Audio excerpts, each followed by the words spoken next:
Hello and welcome to the 50-cent tour of Monday, June 10th, 2013. Please find a seat on the Liberty Bus and we will begin our tour. It's a very busy news day. The last few days last week I had fewer articles and more comments. Today I have a lot of articles, so I probably won't comment very much because the articles really they don't require a lot of comment. The CIA's latest investment, robot writers. I will say a little bit about this. This is actually more pertaining to news that they can input data, and there are computers that will spit out the data in the context of a story. I'm just looking at this as a reminder of trolls, just because I mentioned the troll activity the other day. Trolls can actually be robot writers. Just want to remind people of that. And I think I'm going to put a link to this article on the comments of a lot of my videos that get negative, well, that get trolls actually. Another phony jobs report from a government that lies about everything. Paul Craig Roberts. If you follow the stock markets, you probably are aware of last week's moves, way down one day, then back up, and the week finished positive. It's just absurd. It was about jobs numbers, and they have learned how to just completely fake everything. So caution if you're an investor or if you're looking for a job. Okay, now this is the main focus for today, and I'm sure you've heard a lot about this, but I tried to pull together some articles that I felt were most significant. How Google, Facebook, Skype, Yahoo, and AOL are all blatantly lying to their own users and denying NSA spy grid scheme. And I have a lot of articles about the spy grid. The NSA's Boundless Informant collects 3 billion intelligent pieces from U.S. computer networks in 1 month. I do just want to tell a personal story. I was outside doing some things over the weekend. We had one day of the weekend that was very hot, in the 90s. It's hot for here. And as I was working outside, I perspired a lot, and I'd been working in weeds, and I just felt yucky. And I happened in our office to say, I'm going to go take a shower. I feel all hot and sweaty. And within, I don't know, an hour, 3 ads popped up on different pages that have, those flexible ads, the Google ads that feed in. And the ads were, in a lot more than 3 popped up, but 3 that were specifically related to what they were calling hyperthermia. That, if you're too hot. And then the ads would say, do you sweat too much? And, that is just, I was a little freaked out by that. We know these things, but then when we're reminded like that, yikes. RFID tracking armbands forced on all residents near California Music Festival. The people who live near this music festival have to wear an RFID tracking armband, and they have to register their cars in order to get to their homes. Oath Keepers. Report states tech giants worked with government surveillance program. Companies deny role in PRISM. Again, I'm just firing through these because there are so many. Enemy of the State trailer 1998 really addresses this issue completely. It's a great movie. It's kind of a remake of a Gene Hackman movie called The Conversation from, I don't know if it was late 70s, early 80s. But even at that time showed if they specifically wanted to track somebody, they could pick up pretty much all the information about them. And just as a reminder, this has been going on for some time.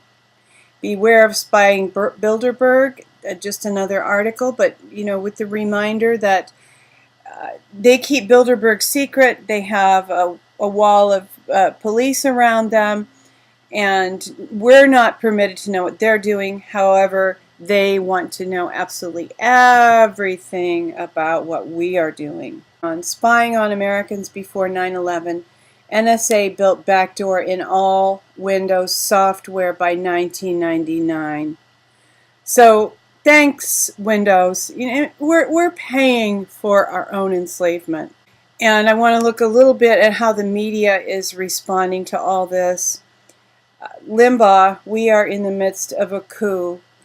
And now this is, I believe the media making statements about this is significant because this is coming out in the open, and it's intentionally being brought out in the open.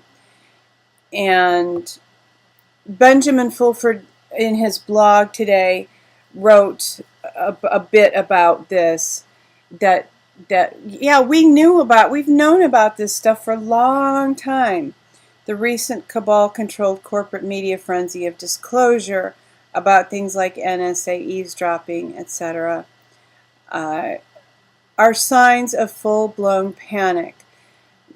Are they full-blown panic, or are they signs that we are going to see a shift, that hopefully the bad guys are losing power, and that's this is all an indication of that.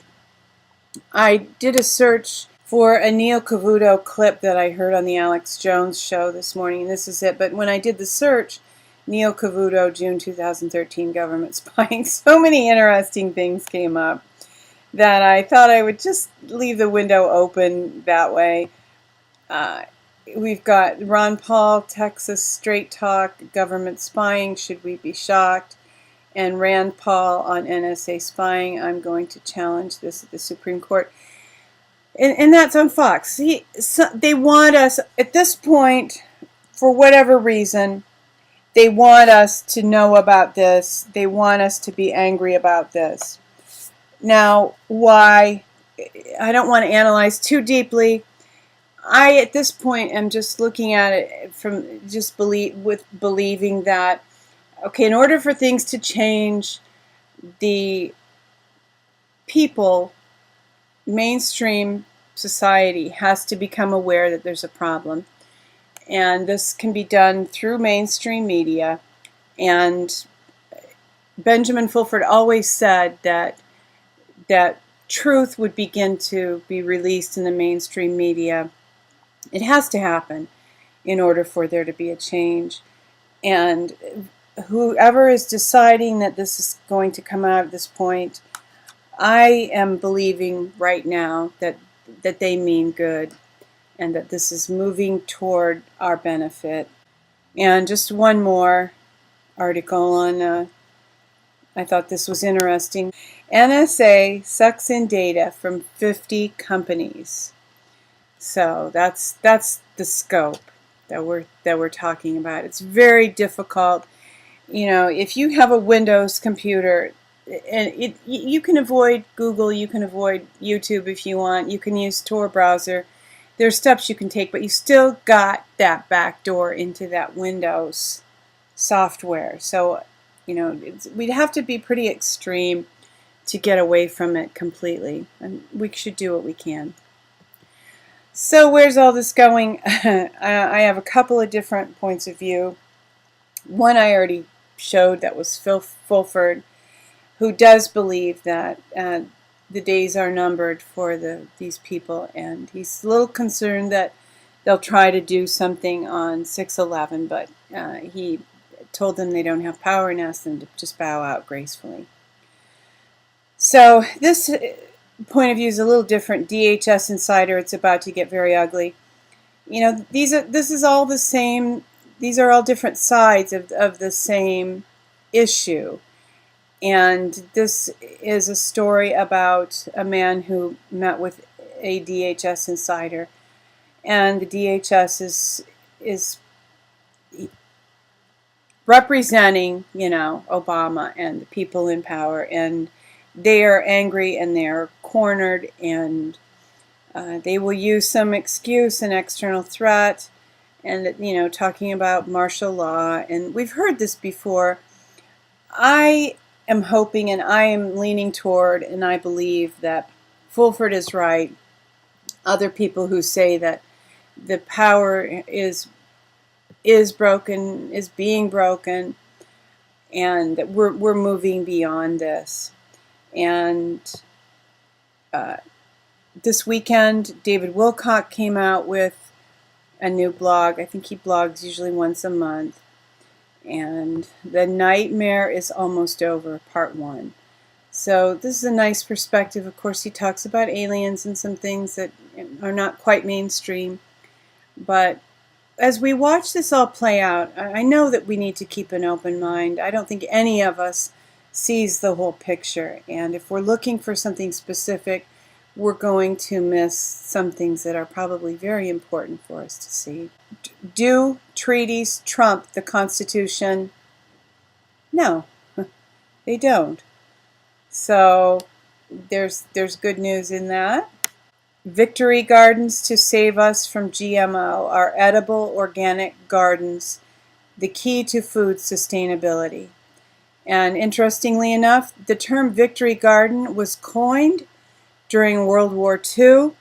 People were asked to grow a victory garden, and there used to be a PBS show called Victory Garden. I don't know if it's still on or not, but this is not a new concept. You know that a culture, a society survives and thrives through individuals making an effort on behalf of their families, and that is a very basic principle of liberty. Another bit of good news here. B vitamins help reduce brain shrinkage and may prevent Alzheimer's disease. And I hope I have not worn you out too much today with rapid fire information. The tour of the day is a presentation of She Who Will Walk in the Dark Productions. And we thank you for being with us for today's tour. Hey, the dawn is coming. I can just see it over the horizon there. Weeping may endure for a night, but joy comes in the morning. Hoping that you will love one another, take care, and insist on liberty.